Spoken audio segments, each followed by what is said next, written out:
Speaking of gatekeeping. Yeah, I was going to say. Yes. If you guys think people are funny about roads, wait till you get to events at Car Week. Boy, that is a whole shebang. This week on That Car Show, my M3 Rises from the Dead is back on track. We talk about Dinos and how people feel about them. And Ryan's going to explore the genesis of the family sedan. There's a serious debate about gatekeeping, and we share what we're up to next. We're That Car Show. Thanks for joining us. You can cut that last part. Hey folks, and welcome to this week's episode of That Car Show. The gang is all back together. This week, I think to increase the YouTube following, we need to mention things like hardcore drugs. What else?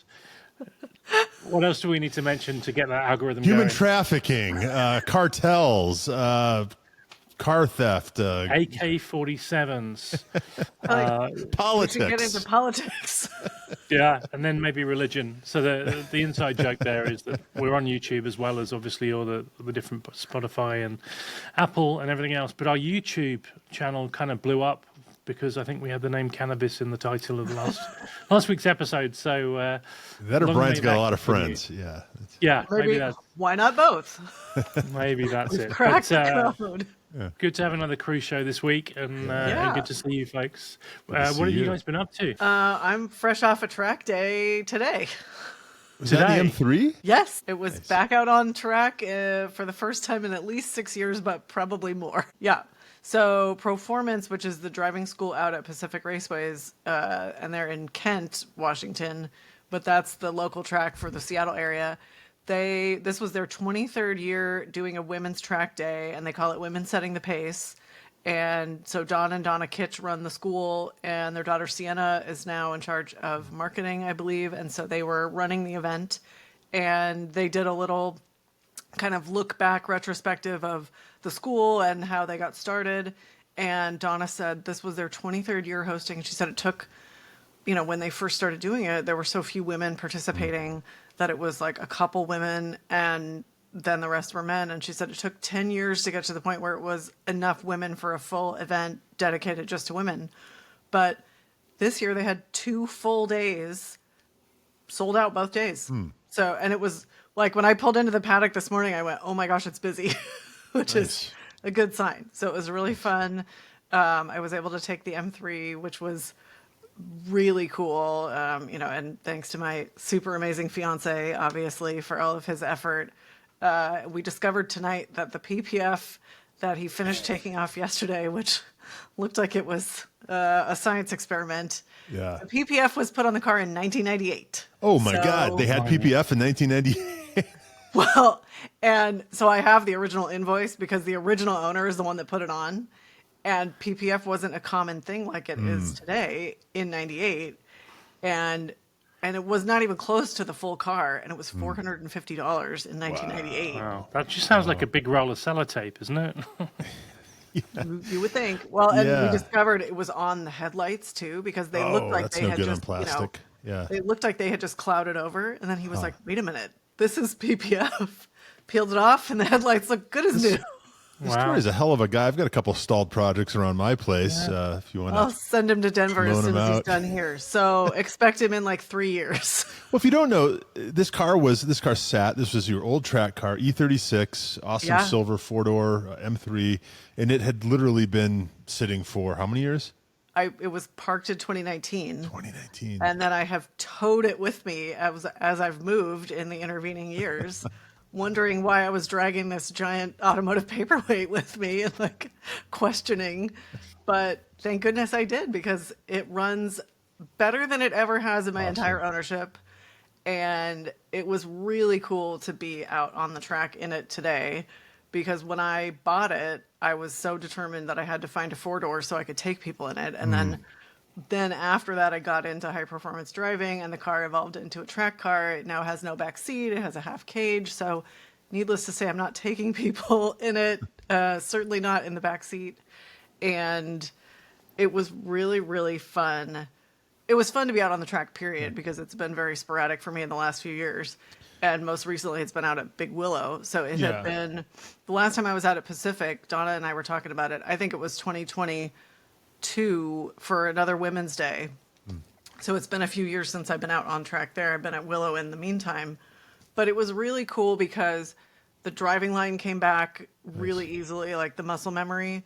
But I feel like I do, like, for whatever reason, I now am able to feel the balance of the car better. Like, that was always a struggle for me when I was learning, because they'd say, like, oh yeah, you'll feel it, weight different ways, or like you'll get, information through your seat. And I could never feel it. And I think partly because the car was set up so stiffly, but I think driving the different Mustangs helped because they're heavier enough that it gave me a sense for that. And so I think I picked up on what I should be feeling, and I can find that in the M3. So that was really cool. And then just learning to trust the car again. And there was a little bit of, like, when I did the Defender event and we did the downhill, you have to take your foot off the brake and you're not braking going down the hill, which is counterintuitive. Sure. But it makes you trust the equipment. Yeah. And so trusting, when the braking zone ends, trusting the car to take my foot off the brake and just like, no, the car has the grip. You just have to trust it. So it was really cool. We got a good job you crew. weren't in a brand new Corvette. I don't know if you folks have seen the video, but at Laguna Seca, Oh my gosh. Terrifying. the brakes failed on the Corvette and at the corkscrew, and it just kept going. This is brake by wire, right? Yeah. This Yeah. is. Yeah.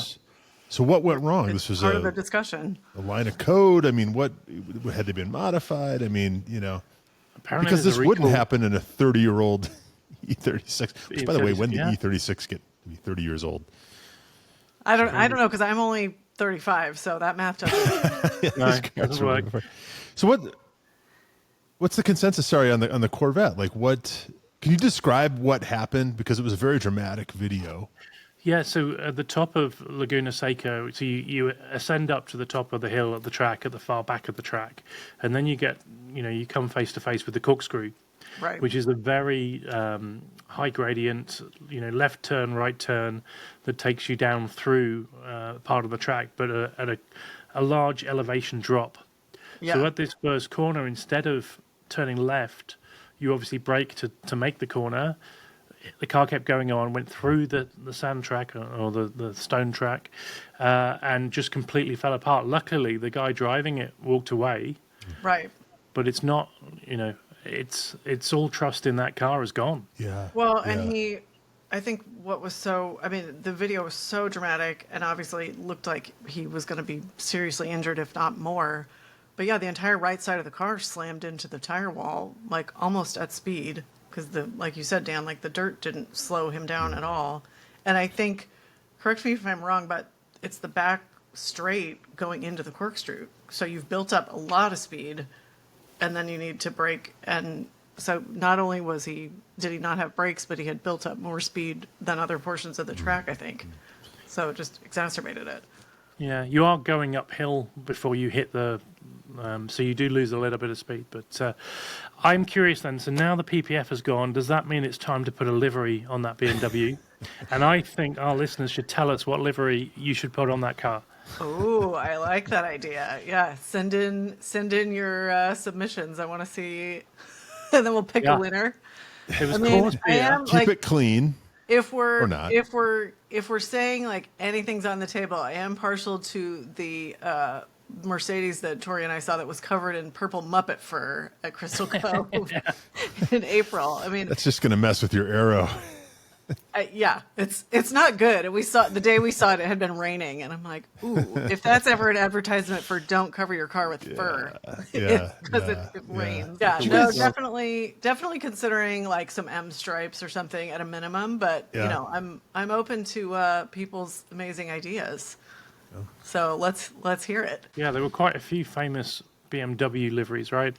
Yeah. Things like Coors Beer and Hofmeister and Do That an one art I car. really Do a Jackson Pollock or something, right? Like an art car. It'd be cool. Ooh, I don't think they ever did an E36. No, but that would be art car. that's why it's clever, Dan. yeah, I love it. No, I think it's genius. I'm not saying it's not Right. clever. Yeah, because it hasn't been done yet. Right. Yeah. Maybe Or that's a right, fun. You went to art college. Yeah. That's right. Guys, I've got 5 more months of student loan payments, and then I'm free. Woohoo!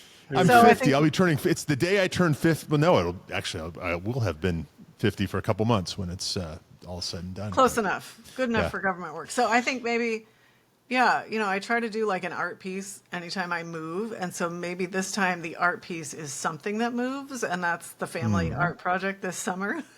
Oh. We splatter the car or something like that. Has Banksy ever done a car?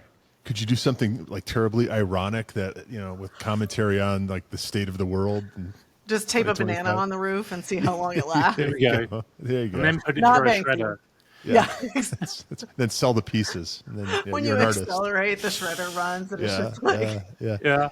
Yeah. Speaking of Yeah, shredded, it's how about that interactive. Nürburgring crash with the GT3 RS? Oh my gosh. And what was it? It was an M3? M2. M2. Yeah. Yeah, and people have been going back and forth about whose fault it was. I think the best, sort of most tempered opinion I've heard on this is it Misha Schaudrin, who does the Nürburgring YouTube channel? Yeah. And, basically said, why does it have to be one person's fault, right? It's a track day, so you have, at least on the Nürburgring, you have street rules, right? If you get in a crash, it's investigated by the Polizei and all this. And so it wasn't one person, it wasn't the other. I mean, that's another one where I thought for sure there'd be a death. And I think, It did not look, and I've seen pictures of the guy in the 911. Yeah. And there was some, and he didn't even have, he may have had a helmet, definitely didn't have a no, Hans, I don't think I he even thought. had a helmet. I think he didn't have a Yeah, helmet, so yeah. definitely didn't have a Hans. Yeah. And his injuries for not having a helmet and as severe as that crash was, it's incredible. But yeah, I heard some of Misha's kind of evaluation of it too. Yeah. And one thing that I thought was interesting is he was talking about, and this goes for a lot of events and a lot of driving, if you're the slower car, it's your responsibility to obviously not cut over in front of somebody Right. and that kind of thing. And it looked Right. like that might have happened with the M2. But to your point, Ryan, it's your job to just be aware. If you're on the track, I always joke that I excel at traffic management, but it's joking, not joking, because really I just try to be aware of where everybody is. And there was a little bit of something could have been tricky today where I think it was an honest miscommunication, but the person interpreted that they were being pointed by when they weren't. And it was at a time where the other car was about to come over into where they were going to be. So ultimately it's everybody's responsibility. Yeah. So on a different note and probably less morbid note, Ryan, the last time I was on this podcast, you were trying to hunt down a specific car that you had been promised for an article, and the car had disappeared. Yeah. Now, is there an update? Low so many weeks ago. So this is a car, guys, I didn't even know existed. Do you know about the Genesis G90? Yes. Okay, I don't think I've ever seen one. I don't know that You see the GX90, the SUV, you see the smaller sedans now and again, but this is their $90,000 plus luxury sedan, right? So at least on paper, it plays in the same, space as like an S-Class or a 7 Series, even if the price point is lower. This is actually, I take it back. This is the one I just saw in Le Mans. They're pretty good looking, and Genesis is killing it with these wheel designs. Yeah, they're massive, right? They're Maybach-esque. Yeah. I mean, it looks like it's an expensive car, right? Yeah. And hopefully it'll drive like one. I have driven the SUV. I've driven some of the smaller sedans. But Genesis is, I don't know if the styling is for everyone, but they're doing some cool things. I think they are at the top of the wheel game right now. They're doing some fractal inspired designs. But anyway, I wanted to get this for a week just to see what it was all about. I pitched an article to Autoblog. Tell me if this is clever or if it's just stupid, but the title, Can a Family ... Sedan? Because no one shops sedans, right? No family in their right mind in 2025 is buying a sedan, right? But I think even here in Colorado, where everyone thinks they need an SUV or needs a crossover, I think it's a compelling case because it sure seems to be a hell of a car. But it's been I guess what I'm getting at is there aren't many. I think there's one bouncing around in the press fleet, and in the US. Right. If I wanted an SUV, would have had one the next day. But I want to be, I guess, contrarian and try the sedan. And so I get one week after next to spend the week with it. I'm really excited. That's amazing. Because it's been a while since I've been in like a luxury sedan, right, of any ilk. Yeah. And we've had this conversation before, like what constitutes luxury in 2025, right? It used to be, build quality, right? And then I think it was materials, and then it was tech. Well, now everything is built well. Everything has decent materials, and everything has tech, right? So where does that leave this car? So I'm excited about it. Thank you, Genesis. I know it's been a lot of doing to get this, and it hasn't happened yet, but I'm excited. And toes crossed. This is why this job is good, guys, right? This thing we do has its perks, because basically I'm given this car for a week and basically told to take your family on vacation, right? I still don't think we'll eat in it, much like our own vehicles, but it'll be fun. Do you know anything about this car? I mean, what outside of seeing it and being very confused because it looked so Maybach-esque, it has such a presence. Yeah. Like I saw it was out, there were 3 of them in the parking lot, like the field in Le Mans where you park. I wonder if Ryan's getting one of those 3. They're like, it has been on off-roaded. the Myers-Manx plane right now. Yeah. But it, like we saw it from a distance and went, we have to go see what that is. Like, we had to get up close. So it definitely like has a presence. The design like was intriguing enough where we're like, wait a minute, because it's massive, but we knew it wasn't anything we'd ever seen before. No, and you never see them. We were talking with our buddy Michael Sassa, who's been on the show before this episode, and we were talking about the Hummer HV. EV rather. And when was the last time you saw one of those? We had one at Car Week last year, and Car Week is coming up again. And I think I've maybe seen 2 or 3 in the year that's year since. But I'm seeing a lot of those up here all of a sudden. Up in Seattle, yeah. Yeah. Huh. Lease deals? I don't know. Yeah. So. Random. Well, I'm excited about this thing. Again, I've not been in a luxury sedan like that of that size, right? Of that bulk in a long time. It'll be very interesting. I think the design, the exterior design, is a little discombobulated, but we'll see. We'll see what it looks like in person. And hell, after seeing that new Bentley sedan, this thing looks like Miss America. So was it Lieberman that posted the 2 cars, posted a poll about what was the concept? Was it the 1000 or the beautiful Bentley sedan that was kind of like a hyper exaggerated version of the current sedan? And then there is this new thing, which looks a bit like Jaguar, the thing that Jaguar. they came. Yeah. It's now like a reflex. It's not me being Jaguar, rude. sorry. Jaguar. Jaguar. Yeah. I even said it today to the head of marketing at Jaguar. So just as a heads up for North America. Nice. Well, I'm a stickler for Porsche, so I probably should be a stickler for Jaguar as well. There we go. I was. Anyway. Somebody said Porsche within earshot at Rensport, and I was like, are we being serious? It's Dan. It's your countrymen. It's your fellow British car media people who they hedge their bets and they will actively say both ways in any production, right? Yeah, that's funny. It's like, well, pick a side. I had a press car last weekend. So I was. It might be cooler than the one I'm. Well, tell us about this. It might be quicker. I'm not sure if it was as luxurious. So I was lucky enough to have the keys to a Mustang Dark Horse for the weekend. No. So this is obviously not going to be the most highest performance Mustang that they do, but it's one down. This is 500 horsepower. Wow. It was a manual. It had there's a tuning kit for it that Ford make. So it was about $75,000. And which for $75,000 or even $65,000, I don't think there's many other cars you can get with 500 horsepower, is there? I can't think of many other. Maybe can you get a C8 for that, or for how much? No, actually, I think the base price of it was like 65,000. No, I think isn't a Corvette closer to 80? No. Stripper, Yeah, Stingray. Yeah. And maybe again we'll ask our viewers and listeners to tell us brand new cars, what's the cheapest way to get into 500 horsepower? Yeah. Which in essence is the same as a GT3 right now. It is. And we should probably qualify that with gasoline-powered horsepower, right?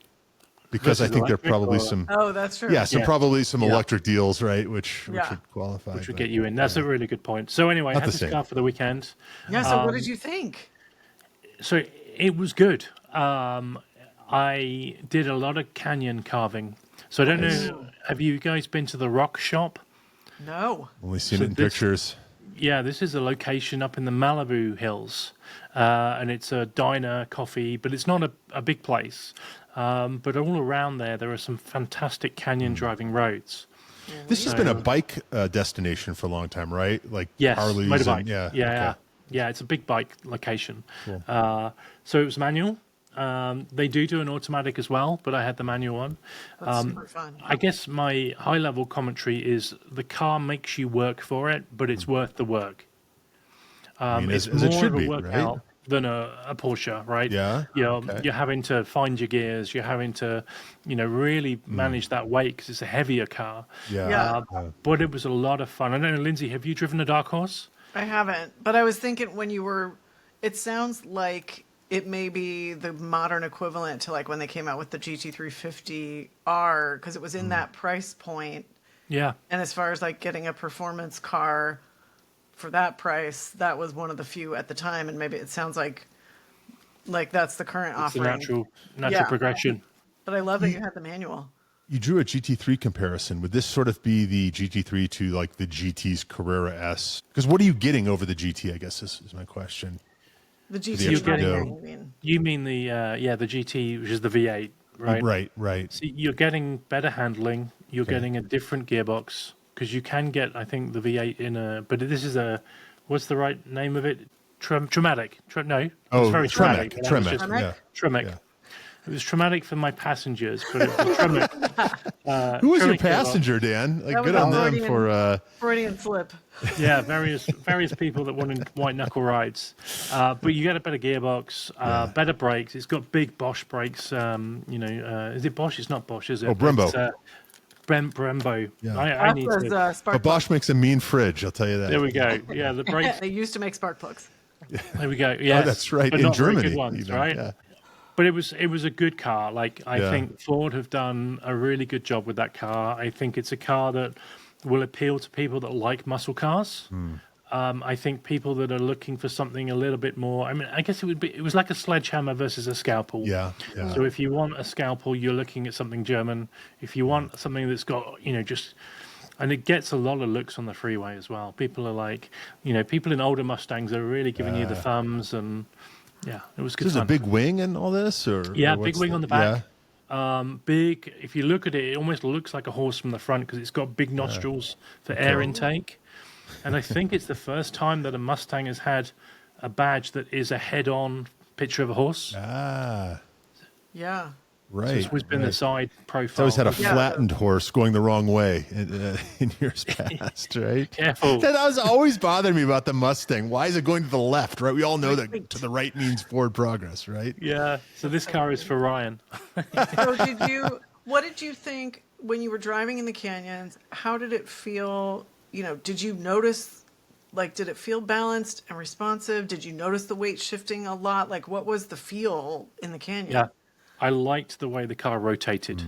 So it had a good rotation. It's a heavy car though, right? That's Yeah. Do we know how much it weighs? the 4,000 pounds. I mean, yeah, that's 900 pounds more than a GT3, right? Yeah. So that's- It's not nothing. And it's so Yeah. much bigger. Yeah, Right. Yeah, I mean, it's a totally different animal. yeah. Yeah, I mean, a lot of the time I was in second gear doing the Yeah. canyon corners and stuff. There were times when I had to change down and stuff. So you are working out when you're driving this car Yeah. in more of a way than you would be in a GT4. Is it a rever or is it? When does the power come in and what's the red line, if you recall? Yeah, I mean, the power's pretty instant. But, I think the red line was... I don't know. I only hit it a couple of times, but yeah. I mean, this was canyon stuff, so you're cornering all the time, so you don't really get to the red lines. Yeah. Right.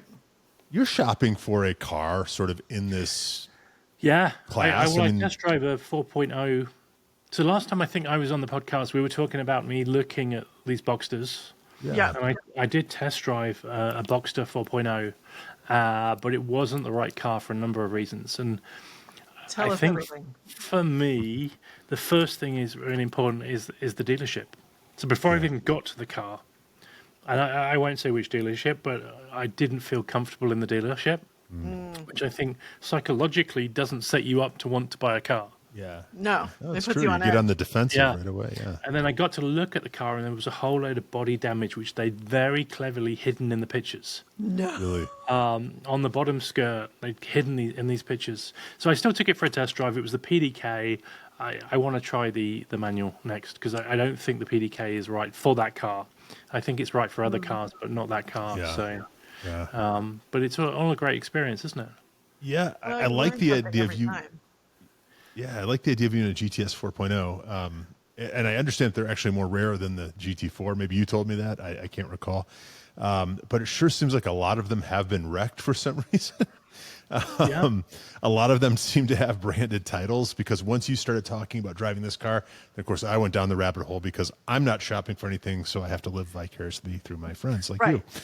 And have to there are very help. few around. Very few Well, I good found ones. another one in Houston that was manual, but the bodywork on it was awful. Oh, And this is like a 22-year car. So I guess those cars have been abused a lot. yikes. That's, yeah. Which is weird because I think generally Porsche drivers are good drivers.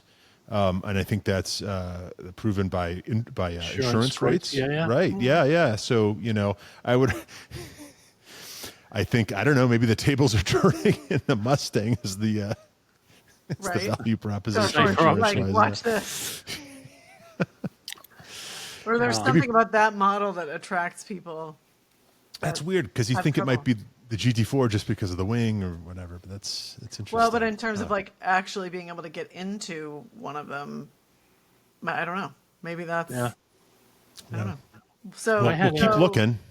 Right. The search continues. Yeah, stay tuned for the next chapter of what's Dan going to be driving before long. Or at least Would test driving. Would you, I mean, in a million years, would you consider the dark horse or was it like a fun car to borrow? I want a convertible. Okay. And there's no dark So- horse convertible. No, and I think the dynamics of the car, if they chopped the top off that car, it wouldn't work, just No. from a dynamics perspective. Yeah. But this weekend, I'm heading up the coast, and I've hired a Mustang. Ooh. Just a regular one, not a Okay. not a V8 or anything. Because I've talked about this before, but like, they're almost like the Beta equivalent. You have it in watch world. You have a Beta, which is a watch you wear. You don't mind if it gets scuffed up, but you're still proud of the watch, right? Yeah. Well, that's how I see the Mustang as a rental. Yeah. It's the Beta of the rental car world, and it does a great job. And you take the top down, and so So you have a convertible for the road trip? convertible Mustang. So Very nice. Well, it's You such guys an know- iconic road trip. You kind of picture, like, especially going up the California coast, like a convertible Mustang is pretty perfect for that. yeah, I did look at the Corvette. It was 3 times the amount, but they had a mileage limit of 300 miles. Oh, And I'm going to be doing more than 300 miles. Well, that So doesn't Is Hertz or Enterprise? this is Enterprise, who I think need to sponsor this show. To Enterprise. Well, No Enterprise. you guys know that I've been a Hertz proponent for many, many years, right? I have my little hacks and all that. Until you but, get the press cars. yeah. But I am anti-Hertz all of a sudden because have you heard about these scanners that they're using when you return a car? Yeah. Now, I Yes. think it's probably primarily at airport locations. My little neighborhood location on East Colfax in Denver probably doesn't have one of these, but it literally scans the car, every angle, every surface, can pick up on anything from a curbed wheel to a ding, and you get charged automatically. And to me, that just sounds like a nightmare.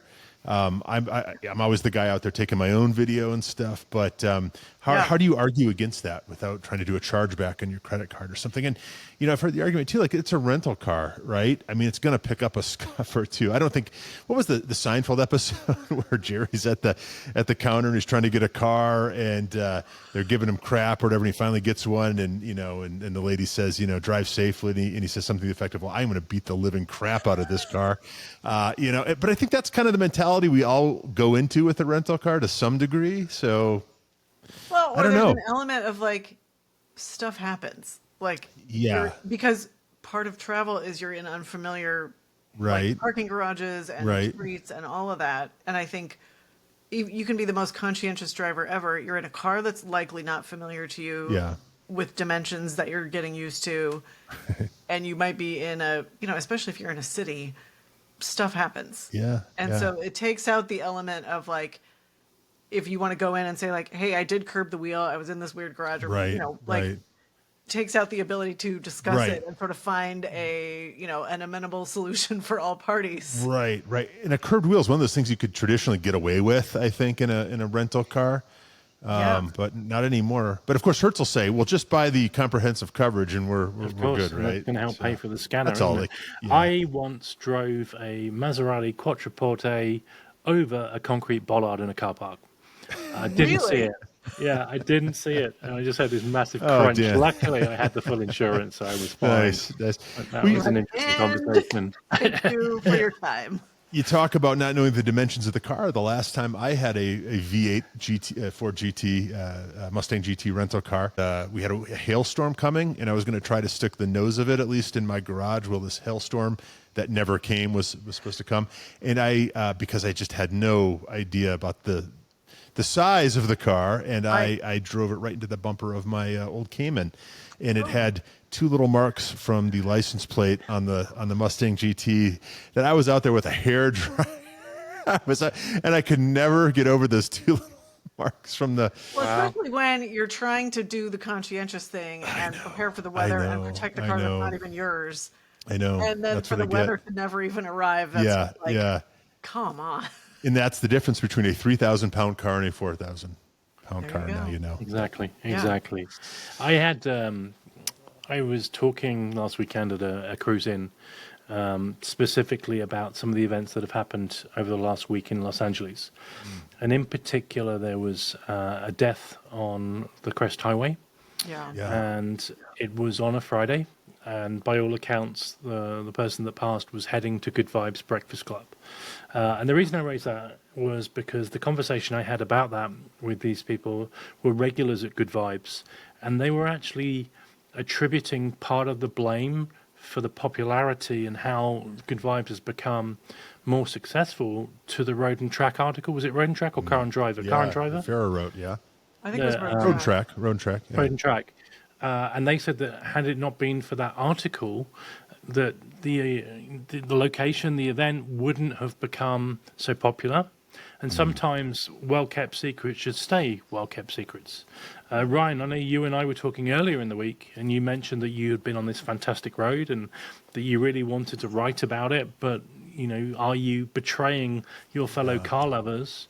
So I just wondered what you folks thought about that in terms of, should these things become sacred and secret, or should they be publicized? I think it changes the consideration, obviously, when people are losing their lives. But I don't think that's, unfortunately, Angeles Crest, there have been accidents on Angeles Crest for a long time. Like it's, especially to people in Southern California, like it's known as like a challenging road to drive in the sense of like you can get over your head quickly if you're not being smart, which I think people have been doing that a lot longer than because the article is relatively recent. I think it's more that the popularity of Good Vibes now means that there's a lot more cars and a lot more people that are driving more dangerously. Because Good Vibes used to be a little community, right, of people that everyone knew each other. Everyone was, as it says in the name, Good Vibes. Yeah. Right. Is that So was it- quantifiable? I've been to a handful, but I'm not local, obviously, to LA. I mean, is you two, I think, probably have been to more than I have, and especially over the span of time. Have you? I mean, have you actually seen that, or is that just hearsay? And is this article just a scapegoat, or is this? I feel like the article is a scapegoat in part because it's so recent. Because I think, I've known about Good Vibes for a long time, well before I had the chance to go because of social media. Yeah. And I think that was well before the article. But I think, I think the article is a scapegoat. It's possible that it reached, it did make it reach a wider audience. I mean, it's definitely gotten busier, but my impression before this, take on it was just that was word getting out over social media and just kind of organic growth. Yeah. But yeah, it's definitely it's definitely gotten bigger, but I think that happens with a lot of events because car people are always looking for something to celebrate their hobby with and meet Yeah, kind of yeah. like-minded people. I think, unfortunately, this one's at the top of a road that can get away from you if you don't drive conscientiously, or, you can outdrive your talent, Yeah, yeah, unfortunately. yeah. But I'm curious, yeah, I'm curious what you think, Dan. Oh, Ryan, were you going to say something before Well, I... no, I just, this, you mentioned this road that I got to drive on recently, and it was me and my buddy Colin in his GT3 Touring, and then our buddy Kurt from Eat Sleep Drive on YouTube in his 991.1 GT3. And then there was a 997.2 GT3, and then there was a very cool Audi B7 RS4, which is a very cool car, but just it was pretty much outclassed, I think, by the Porsches, is want to happen. But I was introduced to a road I'd never driven. It was fantastic. If you know Colorado roads, you know that most of our roads, our good roads, are canyon roads, second and third gear. This was the rare road that I got into fourth gear a few times in a GT4 with long gears. So we were flying. The road was fantastic. It had a little bit of everything, which is, I think, one of the keys to a good road. And I want to spread the gospel, but I know that, not that our platform is so huge, but that's a road that could be very easily ruined. And it's a road much like Angeles Crest where you could really get in and over your head very quickly. And I had a couple of close calls, and I'd like to think I know what I'm doing. So, it's tough, right? And I think the older I get, the less likely I am to just go driving with people I don't know. Anymore, I tend to drive with people who I know are good drivers, who kind of have a similar skill set, who I know are not going to get in over their heads. It's just, it's not us though, it's everyone else. And that's the problem. I've heard about this from people on motorcycles for a long time, right? You can be the best cyclist in the world, best rider in the world, but it's that other person who's looking at their phone or whatever. And it sounds like maybe that's what happened on Angeles Crest, that the person who was killed was not necessarily the one at fault. No, it sounds like the car that hit them understeered and went into their lane head on. Yeah. But Ryan, you were talking about like we are at the mercy of other people's choices too. I mean, and that's true like on the road, on these canyon roads. That's true at the racetrack. Like, I mean, the number of stories I've heard where somebody comes around a corner on Angeles Crest and there's somebody in the lane making a three-point turn or whatever. I mean, a lot. like there was that accident within the last year with the two 911s. I think one was the GT3 RS, and the engine, the pictures were stunning because one of them, the engine had just been shorn right off, sitting in the road by itself. And I think that was, one of them was making a turn, I think, like in the middle of the road. And so I think it's easy to blame the article because I think especially an accident like that where a young enthusiast, loses their life, that's awful. And I think we try to make sense of things like that, which really don't make sense. And so I think it's easy to scapegoat the article, but I think it's more nuanced than that. I think it's like, I think the word has gotten out in general, like social media, word of mouth, the article, people are always looking for good roads to drive. Yeah. Yeah. And, other people's choices, like we all make our choices. And I think that impacts like more than us oftentimes. Yeah. It's managed risk, right? And I say, hey, I was, in fourth gear. Well, fourth gear in my car is a very fast speed. And should I be doing that on public roads? Probably not. Right. And I will. Yeah, it's tough. It's getting, the older I get, that's a tougher sort of argument to make, right? Like that this is okay, right? It's like how much you can justify it more easily when you're younger, and I think especially, I have definitely thought like, am I being a responsible parent to go up and do that? And I've been in my SUV when I go up Angeles Crest because that's what I have available. But it's like, am I like, even if I'm doing everything right, I'm aware like we're still, the other things can happen. And so it's like, it just changes the calculus. But Ryan, how would you feel if a journalist tomorrow wrote about that road and then the next time you went to use that road, there was 20 other, similarly like-minded people using the road?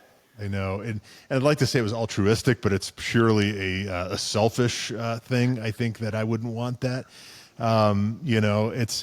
It's tough. Obviously I write for Autoblog. I'm certainly no Johnny Lieberman or Matt Farah in Road and Track, but these are, I want to talk about the roads I drive, right? I want to, it's part of the story, right? And I think that there are a couple here close to Denver that, they're not secrets, right? So I think it's okay to talk about, but like this one that I was on, I'll say it starts with a T.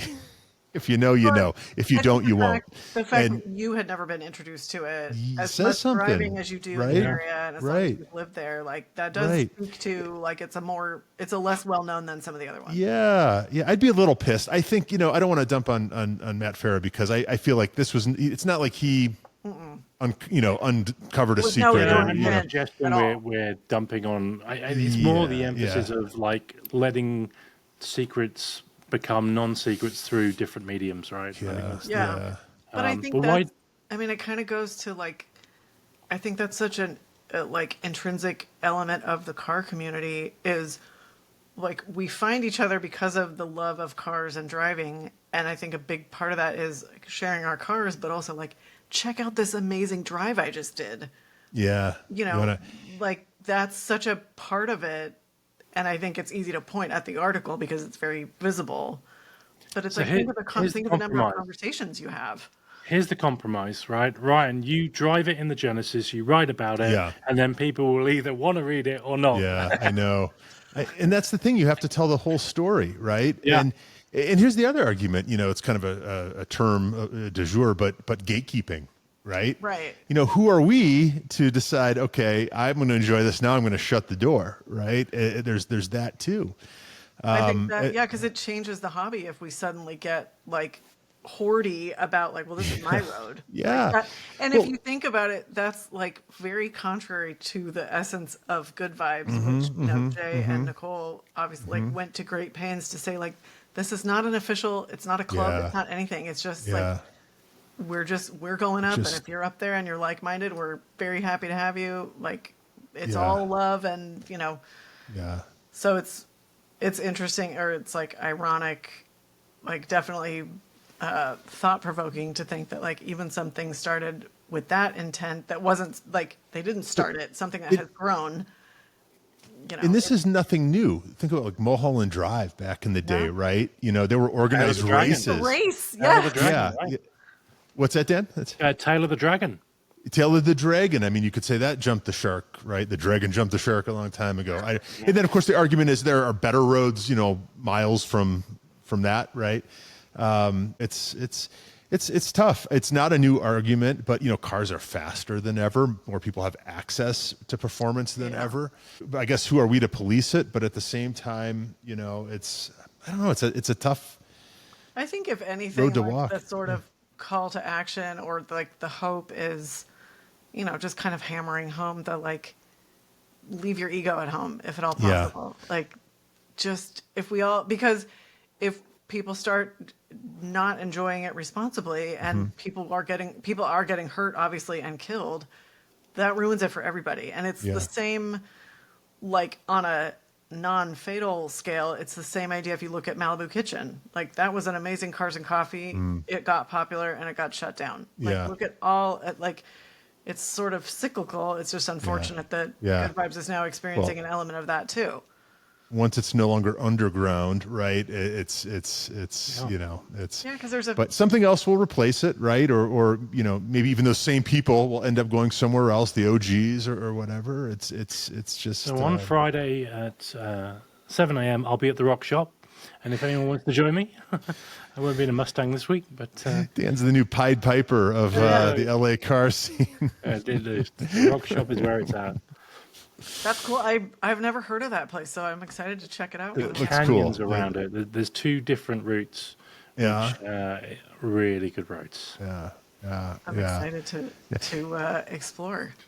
I guess in the end, there's a time and a place, right? And you can drive spiritedly and safely, right? But you have to take into consideration, who else is on the road, what the weather's like, what car you're in, what your skill set is, right? It's just. It's not the same formula every time you go out, right? And sometimes, I go out and I'm just not feeling it. And then I start slipping up and I'm like, all right, time. It's time. And other times you're on it Yeah. and it feels good and it's right and it can be magic. But know your limits, and the phrase respect the crest, I mean, makes more sense than ever. Right. There's a reason they say that. I mean, and that's Ryan, like I was thinking about that concept today when I was at the track, because that was one of the most surprising realizations for me when I first started doing high performance driving, was realizing like, hey, we're all dependent on each other to monitor our focus and energy levels and all of that. And so I kind of came up with some guidelines for myself, like, hey, if I catch myself thinking about anything but the track twice in a session, go off and get a cup of coffee. Yeah, there you go. Or something like that. And it's like you said, I think there's an element of when you're younger, you don't want to acknowledge, like you said, maybe you're having an off day, or maybe you're just not feeling it. I think as you get older, you're more willing to go all right, I can come back another day. Yeah. I was doing some track stuff in that Radford school. Yeah. It was in the afternoon after lunch, 108 degrees, and I wasn't feeling it, so I just pulled out and just went into the pits, and I don't think a younger me would have done that. No, same. Getting older, wiser. Yeah, but no smarter. Well, yeah. But I've had, it used to be going to the track. It was I had to drive every minute of every session and get my money's worth and maximize the time. And I don't think there's anything wrong with that as long as you're on top of it. But as I've gotten older, I've sort of given myself permission, hey, if I'm flagging, nobody wins if I make myself go out for the last session, or I, force myself to finish it. One more lap isn't necessarily a positive. Yeah. So this weekend, there are quite a few things going on. Right. Lindsey, I think you're representing in Seattle. Is that right? That's right. Avance is having their Classics on the Green, and it's the 5th annual event at Chateau Saint Michel Winery. So I will be checking it out. Yeah, it's a good event, and I know that I'm not sure these have been announced, but a Steve McQueen car will be there. That's exciting. A Myers Manx Steve McQueen car, which would be pretty cool. I know the folks at Nilu are bringing a car up. And we got to see that car at the LA Auto Show. We did, and me, Sasha, and is it Sasha and his wife? Yes, Ina. Ina, super nice people, lovely they people. Were great. That's a whole story. If you don't know this car, the Nilu, there's this guy, there's this couple. Hell, I'm going to build my own supercar. And they did. Who did he work for before? Was it Pagani? That sounds right, and that probably helps. Or was it Koenigsegg? I can't remember. It was something like that, right? So he didn't come in with a blank slate. He didn't design this thing on an Etch-a-Sketch, right? He came in with it wasn't the back of a napkin and an Arby's. Right? But still, that's a thing people used to do. People don't do that anymore, but he did. They did. That's a beautiful car. Yeah. Really so that'll be good. Ryan, what are you up to this weekend? Much? God, I don't even know. I've got my sister and her family coming into town, so probably not a whole lot of driving. Probably doing some tourist things instead. They probably want to see your new special road. That's what I'm saying. Right. All right, everyone, pile in the 7-seater rental SUV. We're going to a road that starts with a T. They will never come back. You're going to take the long way to the zoo. That's right. Detour. That's right. I didn't quite realize how far LA is to Laguna Seca. So it's just over 5 hours on a good trip. So this weekend I'll be trekking up and I'll probably spend more time in the car than I will at the track, but it'll be worth it because I'm going to go to Moto America, which will be the second one of the season I'll have been to, and see some superbikes ripping, and it should be good fun. Nice, well, Laguna Seca, that whole area is just so magical, and Laguna Seca is such a great track. And it is, like you said, it is a proper road trip. Yeah. Yes. Yeah. And it'll be good scouting for Car Week, because that's going to be. I think we're 29 days away from Car Week. Can you believe it? Get out of town. You know how much I have to do before Car Week? Like we were saying before we started, there are not enough hours in the day. No, it's going to be here before we. There's interesting stuff I'm hearing. I'm hearing maybe an electric British car. Okay. Gordon Murray has said he's bringing some special editions. Okay. To the Quail. Yeah. What else? I think they're the main ones I can talk about that I've heard about. Speaking of gatekeeping. Yeah, I was going to say. Yes. if you guys think people are funny about roads, wait till you get to events at Car Week. Boy, that is a whole shebang. Yeah. Yeah, I had to for the callback. Yeah. I will say most people have been very, very kind to us. Others, we'll get there. Right. So who do we need to thank in advance? I know that Motorsport, the Monterey Motorsport Festival, have been very kind to us. Concorso Italiano. Bonhams and RM Sotheby's. Yep. There we go. Thank you very much. Yeah. Thank you. The rest of you get with it. I was looking at some of the auction items, and the one that I think sounds really cool is the folks at Mecum are auctioning a 70s Dino. Oh. And this Dino in period had the track or the record for driving the Cannonball. Oh, really? So, so that's one I want to check out for sure.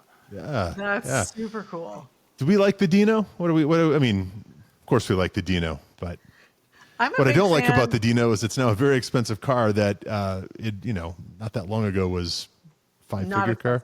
Yeah. I know. I think, some things find you. So when I first started going to Car Week regularly again, I think in 2021, Dinos were everywhere. And I was like, okay, I don't know what's going on, but they kept finding me. I would turn around and there's one. And so I have a soft spot for them. Plus they're just so cute in all their bright colors. They are. Either one of you driven one? No. Okay. No. I'm open to it. Yeah, I think I might get a chance here soon. So we'll see. I got to fit in the thing though. Watch this space. Yeah. Yeah. Nothing like driving a Dino to motivate your health and fitness It's journey. a grease up the side. What prompted you to get in shape? Well, yeah.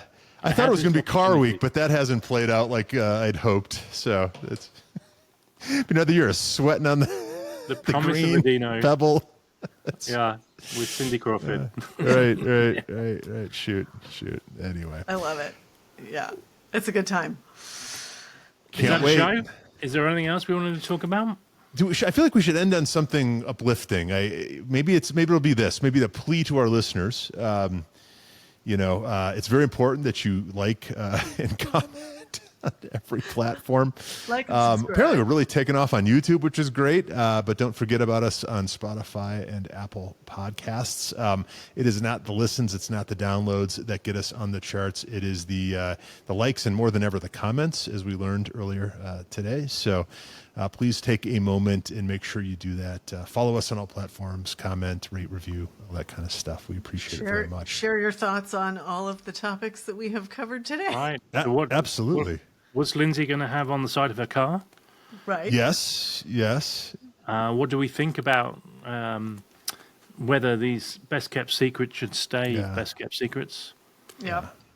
How do we feel about Dinos? How do we feel about Dinos? Who hates a Dino? All right, let's be.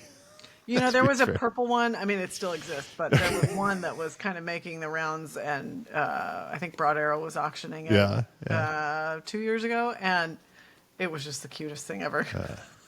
There you go. I love what you it. want. You want a cute Ferrari. Right? Cute purple Ferrari. What's not to love? All right. Well, I think that's a show. So thanks, guys. Until next week. Always be driving. Be driving. There you go. Thanks, everyone.